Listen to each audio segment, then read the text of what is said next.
My estranged sister, who vanished from our lives years ago, was invited by my toxic mom to my rehearsal dinner.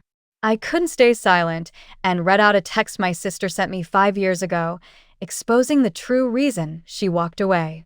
Now my mom thinks I crossed the line and is threatening not to attend my wedding. My childhood was far from normal, and even now I carry the weight of it with me every day. I never knew my dad. He left us when I was just 2 years old. I don't have any memories of him, just the stories my mom would tell, and the ones she chose not to. My older sister Samantha was 5 at the time. Mom always hinted that things were better before I came along. She'd often say things like it was easier when it was just me and Sam, or we had such a good routine before you were born. I don't think she ever realized how much those words cut me, even as a kid. I remember one time when I was about 7 or 8, and it was my birthday. I was so excited because I thought maybe, just maybe, my mom would let me have a small party, nothing big, just a few friends over for cake. But when I asked her, she just sighed and said, "We never had these problems and demands before you came along." Birthdays were so much simpler with just Sam. It was like she was saying I was the reason for all her troubles, and that stuck with me. School wasn't much better. I was always the quiet kid, the one who didn't want to draw too much attention. I had a few friends, but I always felt different, like there was this invisible barrier between me and everyone else. I think a part of me always wondered if they would leave too, just like my dad did, or if they thought I was the problem, like my mom seemed to think. I remember this one particular day in middle school. I had worked really hard on a science project and was so proud of it. I brought it home hoping to show it off to my mom. She barely glanced at it and said, "I never had to help Sam with these things." She was so independent. It was like no matter what I did, it was never enough. Sam was the golden child, and I was just the one who complicated things. The worst part was that I couldn't even turn to Sam for support. She was always busy, always the perfect student, and always seemed to be Mom's favorite. I remember when Christmas, Sam got this beautiful necklace that she had wanted for months. I got a book about how to improve my grades. I wasn't a bad student, but I guess I wasn't good enough. Mom made sure I knew that we were a poor family. My mom worked as a waitress at a restaurant nearby and barely made enough to put food on the table. My sister Samantha and I had to work part-time to help the family out. I started helping out as soon as I was old enough. My first job was at a local grocery store where I would bag groceries and stock shelves. It wasn't glamorous, but it was money that helped us get by. Sam, being the smart and driven one, took on tutoring gigs and worked at a library. Despite our financial struggles, Sam managed to secure a scholarship to a good college. She was always the smart one, and I was so proud of her for making it. But after she left for college, things changed. She barely made any contact with us, only coming home during the holidays or spring break. It was like she had moved on to a new life, and we were just a part of her past she wanted to forget. It hurt, but I tried to understand. She was making a better life for herself, and maybe she didn't want to be reminded of the tough times at home. Things didn't get easier without Sam around. It was just me and Mom, and the pressure to make ends meet was even greater. I started working more hours, picking up shifts wherever I could. I remember one winter when our heating broke down. We couldn't afford to fix it, so we bundled up in layers and used space heaters in the living room.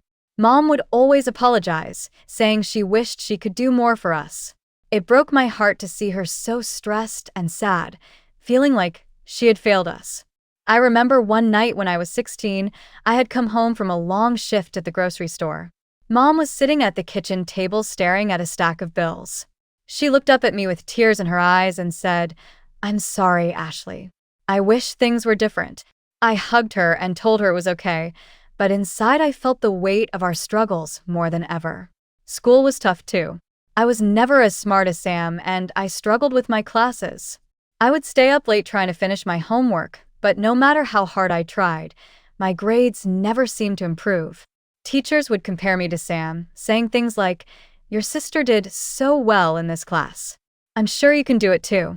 It was like they expected me to live up to her achievements, but I felt like I was constantly falling short. I didn't have a lot of friends. I was always too busy working or studying to hang out. Sometimes I would hear about parties or get-togethers from the kids at school, but I never got invited. It made me feel like an outsider, like I didn't belong anywhere. I remember one time a girl in my class asked me if I wanted to go to the movies with her and a group of friends.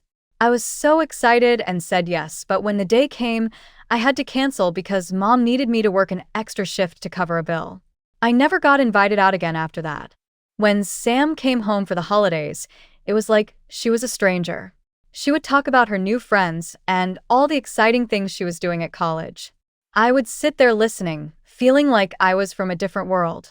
She didn't seem interested in what was happening at home, and she never asked how we were doing. It felt like she had moved on and left us behind. After my sister graduated, she started working in a very lucrative field. She got a job at a big company, making a lot of money right out of the gate. Then she went back to school to get her MBA and, as expected, moved on to an even better position. During this time, she barely had any contact with my mom or me. It was like she was too busy climbing the corporate ladder to remember where she came from. I was not exactly academically inclined like Sam, but I loved art. Drawing and painting were my escape from reality. I decided I wanted to pursue a career in art, even if it was risky. Living at home made it easier financially, but it wasn't the best environment for someone trying to find their path. I started taking online art classes and watching tons of YouTube tutorials to improve my skills.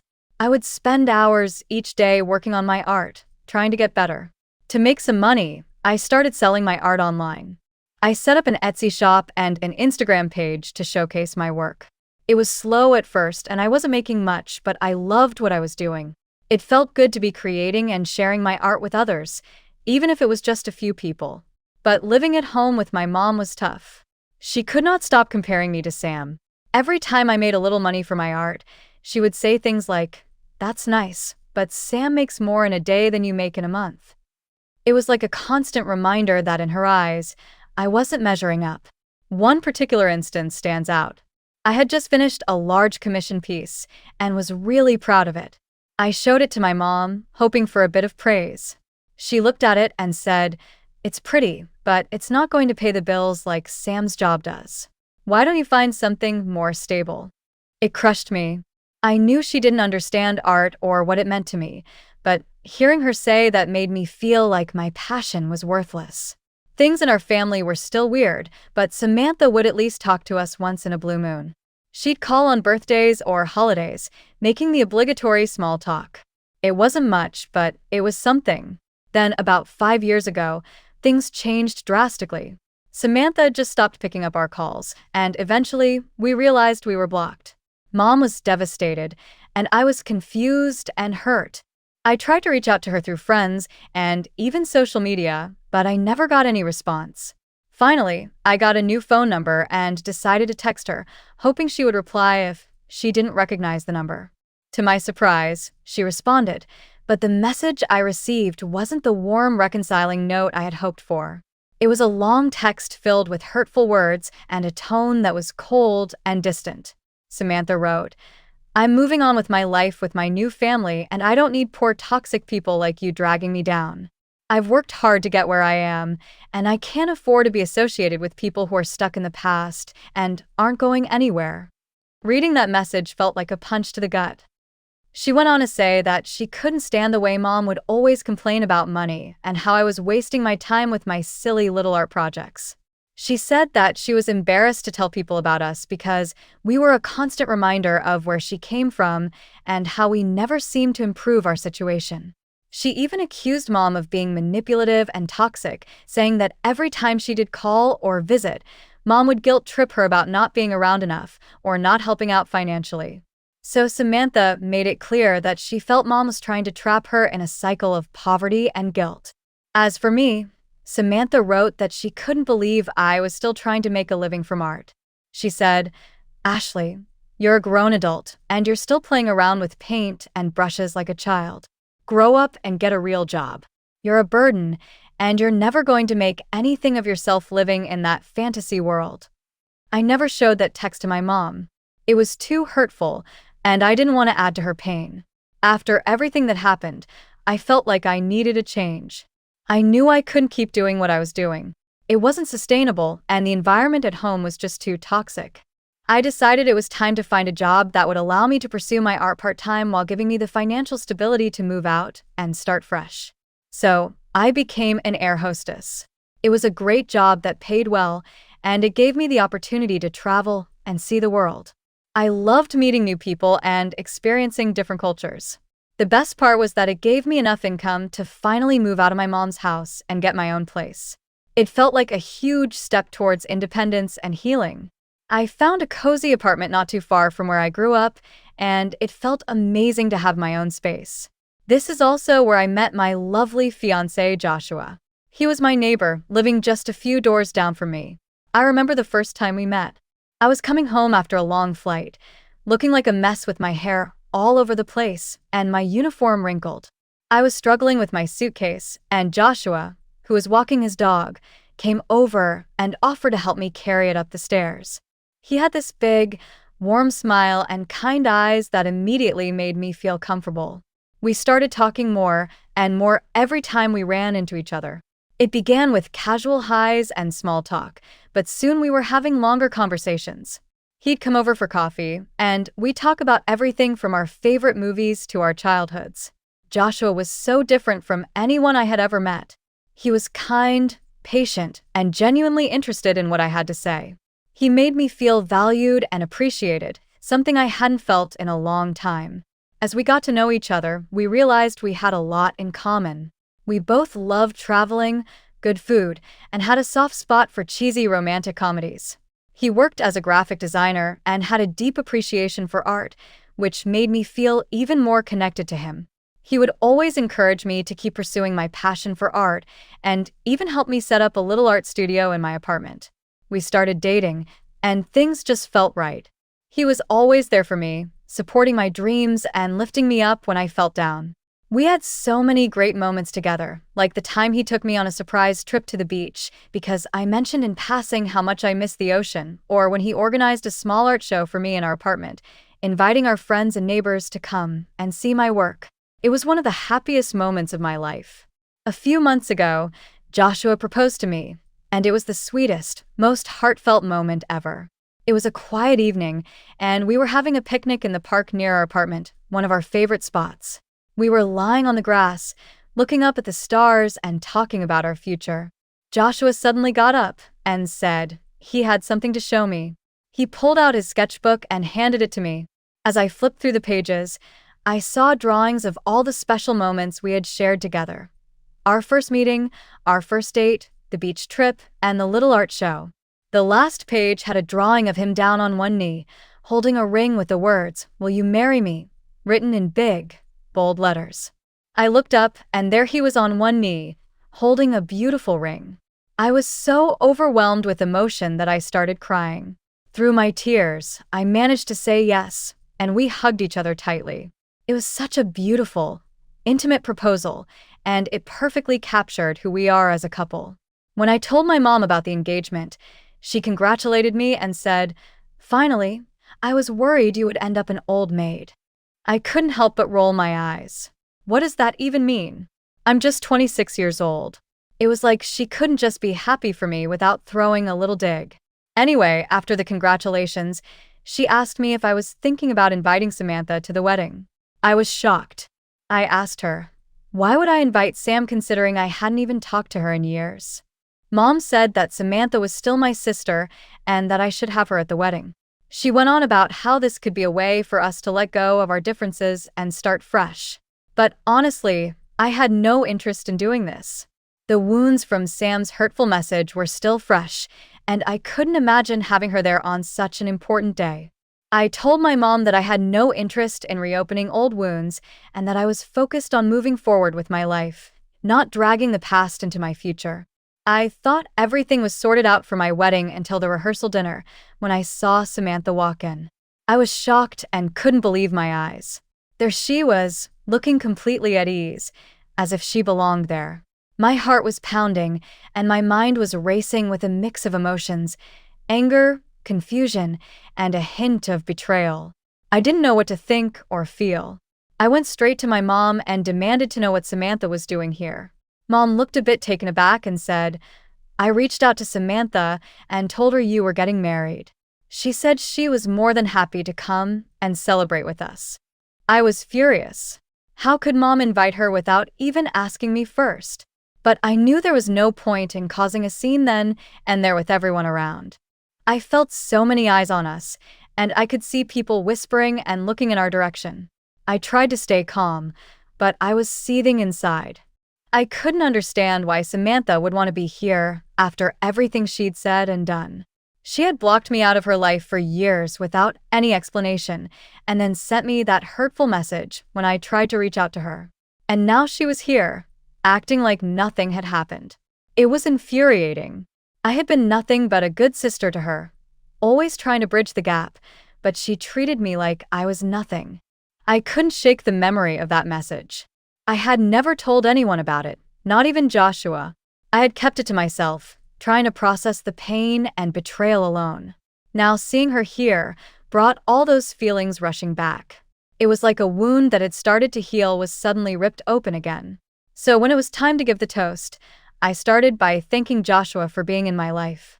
I talked about how much he meant to me, how he had been my rock through thick and thin, and how grateful I was to be starting this new chapter with him. Everyone smiled and clapped, and it felt like a warm, supportive moment. Then I turned to Samantha and welcomed her, mentioning how surprising it was to see her after all this time. I could see the curiosity in everyone's eyes, wondering where I was going with this. I took a deep breath, my hands trembling slightly, and decided to do something bold. I pulled out my phone and read the message she had sent me all those years ago.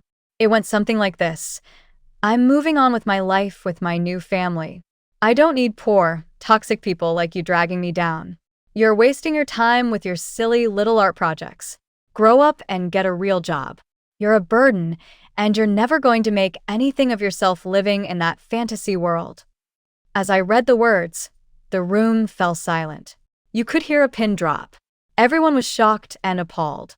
I looked around and saw faces filled with disbelief and anger. Joshua reached out and held my hand, giving me the strength to keep going.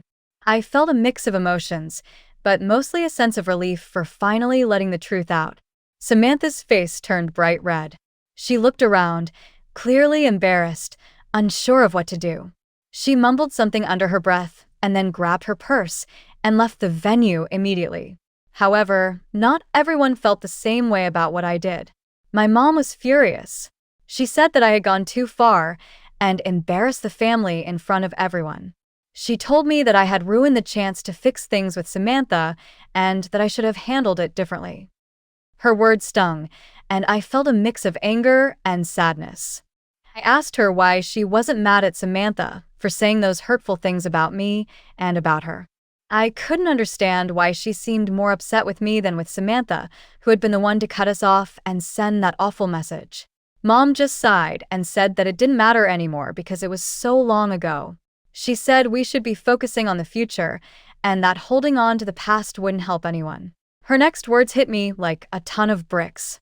She said she was disappointed in me, that she didn't want to come to my wedding anymore. I was shocked and heartbroken. I had hoped she would understand my feelings and support me, but instead, it felt like she was taking Samantha's side and blaming me for everything. Update 1. So, thank you everyone for your comments and suggestions. I got married, and no, my mom or my sister were not part of it. Here's what happened after the rehearsal dinner drama. I tried talking to Mom, hoping we could sort things out before the wedding, but she was still so upset about me confronting Samantha and airing our family's dirty laundry in front of everyone that she refused to attend. It was heartbreaking, but I knew I had to focus on my big day. Walking down the aisle alone was a mix of emotions.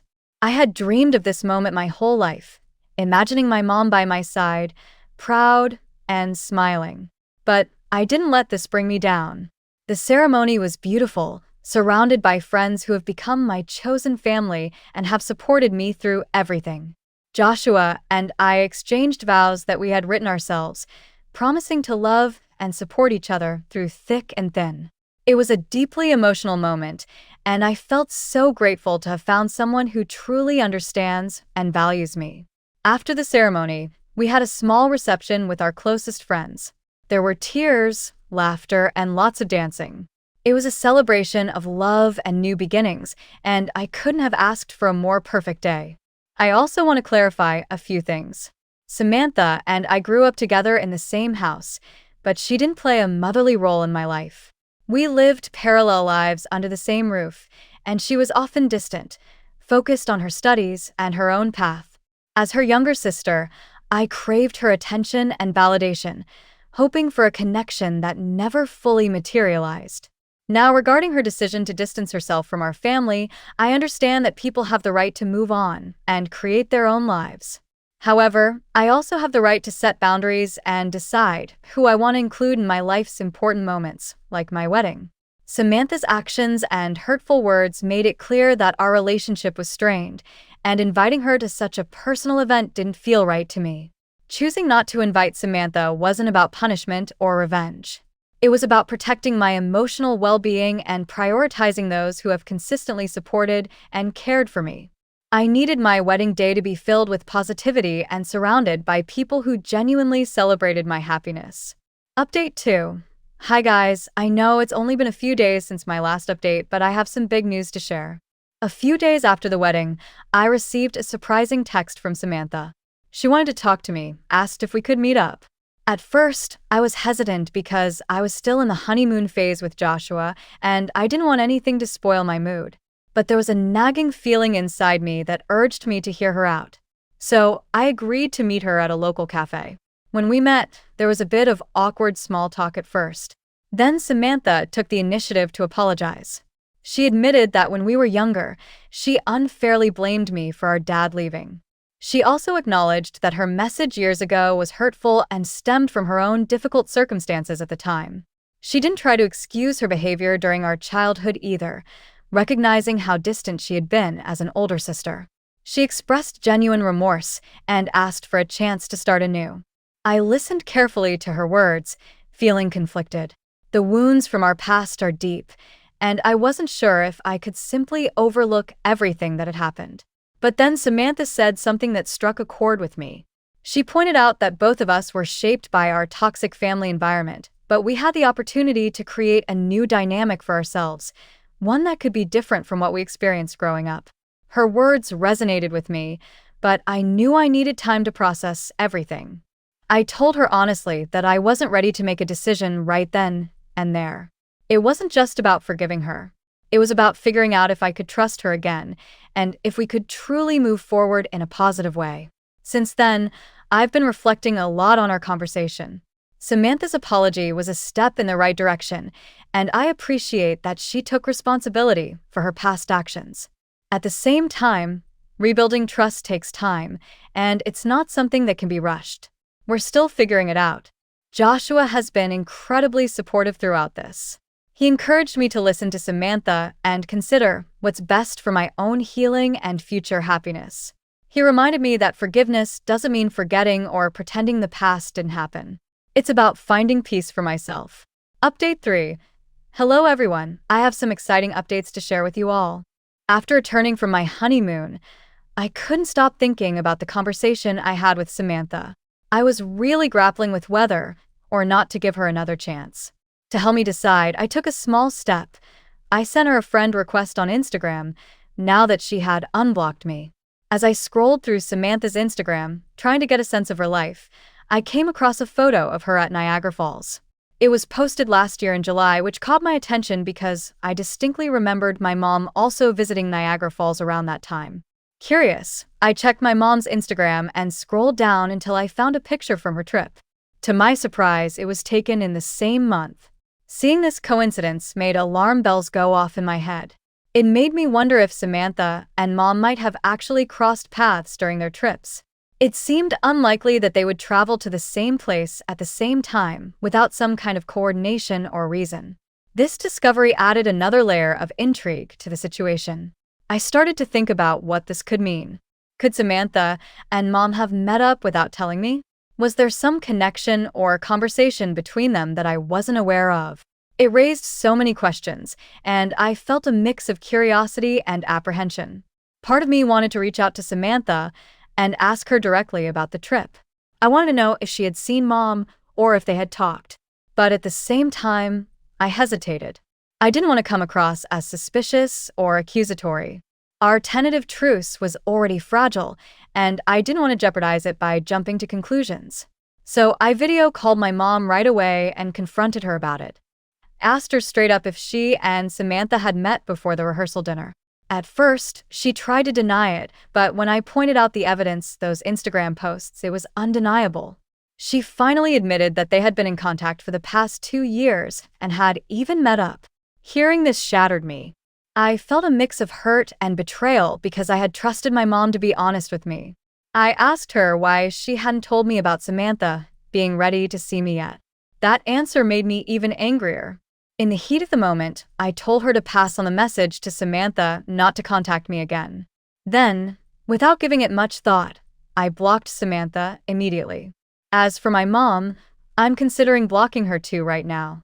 I'm just feeling so overwhelmed with sadness and anger. It feels like everything I believe about my family has been turned upside down. Trust, which is supposed to be the foundation of any relationship, feels completely shattered. I don't know where to go from here. Part of me wants to shut myself off from them completely and just focus on healing from this betrayal. If anyone has been through something similar or has any insights on how to navigate feelings of betrayal and trust issues within a family, I would really appreciate your thoughts. I feel like I'm at a crossroads and could use some guidance as I navigate this challenging chapter in my life. Thank you all for listening and for being here for me. It means more than you know.